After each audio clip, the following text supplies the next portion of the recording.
is that the amendment be disagreed to, and I give the call to the member for Cooper. Thank you, Deputy Speaker. I rise to speak in support of these bills and the amendment moved by my colleague, the member for McMahon. The bills establish a regulatory framework for electricity infrastructure in the Commonwealth offshore area beyond 3 nautical miles. This framework will finally allow the construction, installation, operation and maintenance of offshore wind and other electricity infrastructure.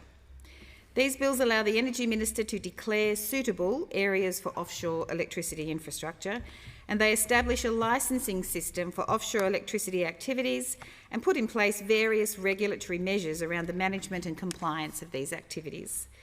Deputy Speaker, we will be supporting these bills because despite the Deputy Prime Minister saying we shouldn't be making laws about climate change, and despite the Prime Minister saying laws aren't what's needed to drive clean energy, and despite the Minister for Energy and Emissions Reductions saying, well, not quite sure what he says, but here we have the perfect example of why we need laws to encourage investment and to allow investment that will drive clean energy. That side of the House doesn't seem to grasp this. Either they want clean energy or they don't. Either they want laws to drive clean energy future or they don't. Because I hate to tell them, but right now, debating these bills, we are actually making laws that will enable a clean future. That's what governments do. And isn't it about time these bills are before the House? We've been calling for these bills for years now. It seems now that the COP is just around the corner. The Morrison government has realised their homework is due and they're rushing to get it in on time. These regulations are vital to unlocking Australia's potential as a renewables superpower. Offshore wind will play an important role in Australia meeting our climate obligations and getting to net zero by 2050. Australia is uniquely placed in this regard. Our potential for offshore wind is huge. We have the environmental advantage, the skilled workforce, the resources, and business and industry keen to take advantage of it right now. In fact, they've been calling for these regulations for some time. There are projects lined up which have been sitting on desks collecting dust for years, and these aren't small projects. The Star of the South, for example, a project proposed off the coast of Victoria, is huge. It will create around 2,000 direct jobs for workers from along the Victorian eastern coastline, workers from communities that have been involved in traditional energy industries whose economies are changing with the closure of coal-fired power.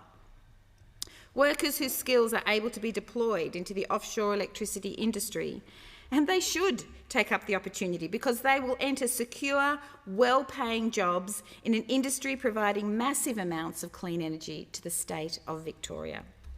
The clean energy output figures projected for these sites are enormous. The Star of the South is predicted to be able to produce up to 20% of the energy needed to power Victoria. When the Minister stands up and says we need more power, we need cheaper power, we need reliable power, this is it. The Star of the South project will invest around $8.7 billion into Victoria over its lifetime, including an estimated $6.4 billion directly into the Gippsland economy. The good people of the Latrobe Valley have been screaming for this kind of economic diversification, and those on that side of the chamber might be surprised to know the Latrobe Valley is actually regional. It is a rural community, and they love this project. And it's about renewables. Go figure. These sorts of projects, renewable projects that we know will work and they need to be unlocked now, and for years the Minister has sat on his hands, refusing to bring this legislation forward. Maybe he didn't know that laws actually work and are needed to make these things happen. Well, may we say, well done, Angus. Because the fact is, I wrote to the Minister in October 2019 requesting that he actually moves and gets this legislation on board, gets it going, these laws. Did we get a response? Did I get a response? Nope, not a word. Yep. But here we are with a net zero credibility government, a net zero credibility minister rushing around like chooks without heads trying to do something credible. So well done, Minister. On listening at least to the calls of industry and of those of us on this side of the House, finally the legislation is coming forward. He certainly hasn't heard the cries of workers in the Latrobe Valley. He certainly hasn't heeded the calls of small businesses in Gippsland, all desperate for this massive project to get going years ago. But at least and at last, industry can get on with the job of delivering clean energy for Australia, because the Star of the South will power around 1.2 million homes. It will be cleaner, it will be cheaper. Who'd have thunk it? All because we are here today making laws. Though I will note the Senate inquiry into these bills did raise a number of concerns regarding its drafting. I mean, really, can they get anything right? The first is around inadequate requirements for consultation with the Minister for Environment, their own minister, consultation with state and territory governments and energy authorities.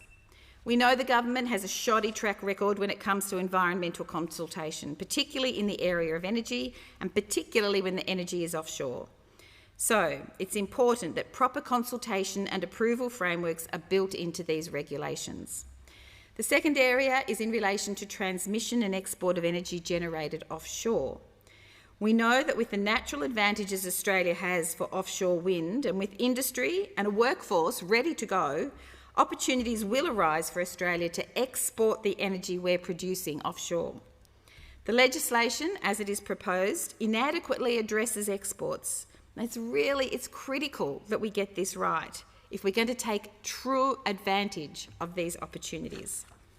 And the final issue I'd like to draw attention to is regarding workplace health and safety provisions in this legislation. There's nothing more important than making workplace safety a top priority. We know that this will be dangerous work, some aspects of it, that this work requires a highly skilled workforce who understands the risks and who have conditions and protections which reduce the risks and keeps them safe. I know the unions for these workforces, predominantly the Maritime Union of Australia, the Electrical Trades Union and the Australian Manufacturing Workers Union, are doing all they can in preparation for these offshore wind projects to make sure standards are up to scratch and they are ready to protect their members. But you know, it's really important that this House does its part too in legislating proper workplace health and safety standards and making sure they're consistent with existing standards in the industry. I understand that currently consultation on the standards included in this bill have not reached their conclusion and agreement hasn't yet been found. In fact, it's the understanding of the unions that the provisions currently in the bill will lead to differences in the provisions for onshore and offshore workplaces. As my colleague, the member for McMahon, rightly pointed out, a worker could be subject to one regulatory regime onshore and another while in a transit vessel and another again when they reach the offshore renewable platform. This, I know as a former union official, will undoubtedly lead to confusion and mistakes. And all it takes is one mistake for things to go horribly wrong, particularly in high-risk industries. So we call on the government to continue their consultation in this area, to listen to the concerns of workers and their unions and get this right. And if this isn't resolved properly before an election, an Albanese Labor government will resolve this upon taking office, because an Albanese Labor government won't risk the lives of workers. The job opportunities that flow from these projects will make a big difference for workers in traditional energy industries and for their communities, because these jobs are overwhelmingly union jobs. They have decent wages, decent conditions. They are secure jobs.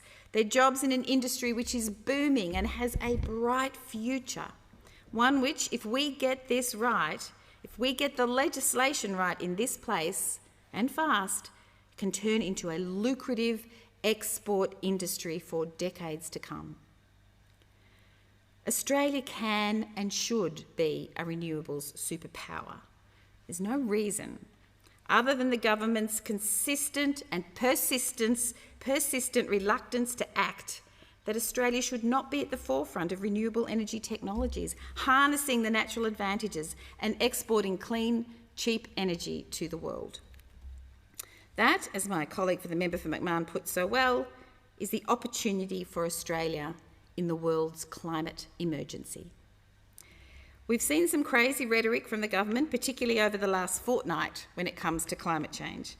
We heard the Minister for Resources claim that solar panels don't work in the dark. We've heard the Nats say that they are moving forward to somewhere, with one of their own actively campaigning against that moving forward, presumably to move backwards to somewhere else. Oh, and we have the Prime Minister's plan, a plan of graphs and gloss and glitzy slogans. Very little substance at all. Oh, and yesterday on Sky News, I was personally mentioned by the Minister for Energy and Emissions Reduction as wanting to rip gas barbecues out of people's homes. Really, where does this absurdity end?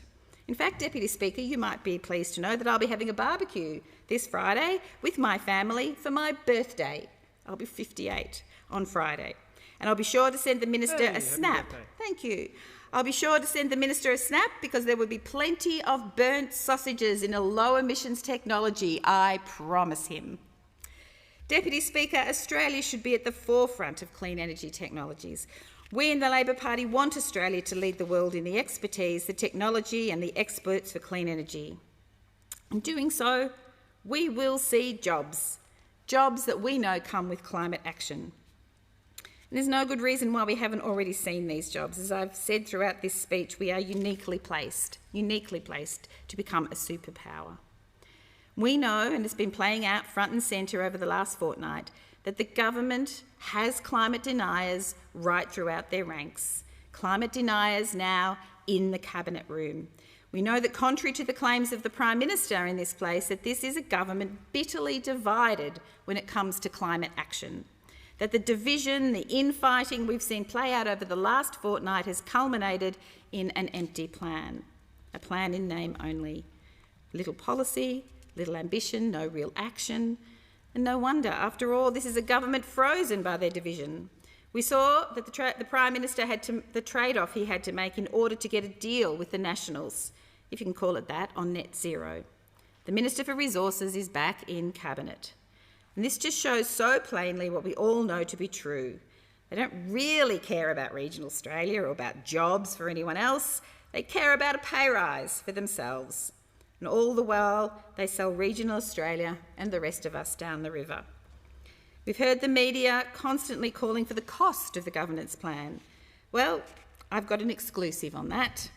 I can tell you the cost of their plan, their hollow policy-free plan, is jobs. Jobs will be lost. That is the cost. Jobs in rural and regional Australia, in mining communities, in our export industries. But they don't care. They've got a minister in the cabinet room with a pay rise. Well done.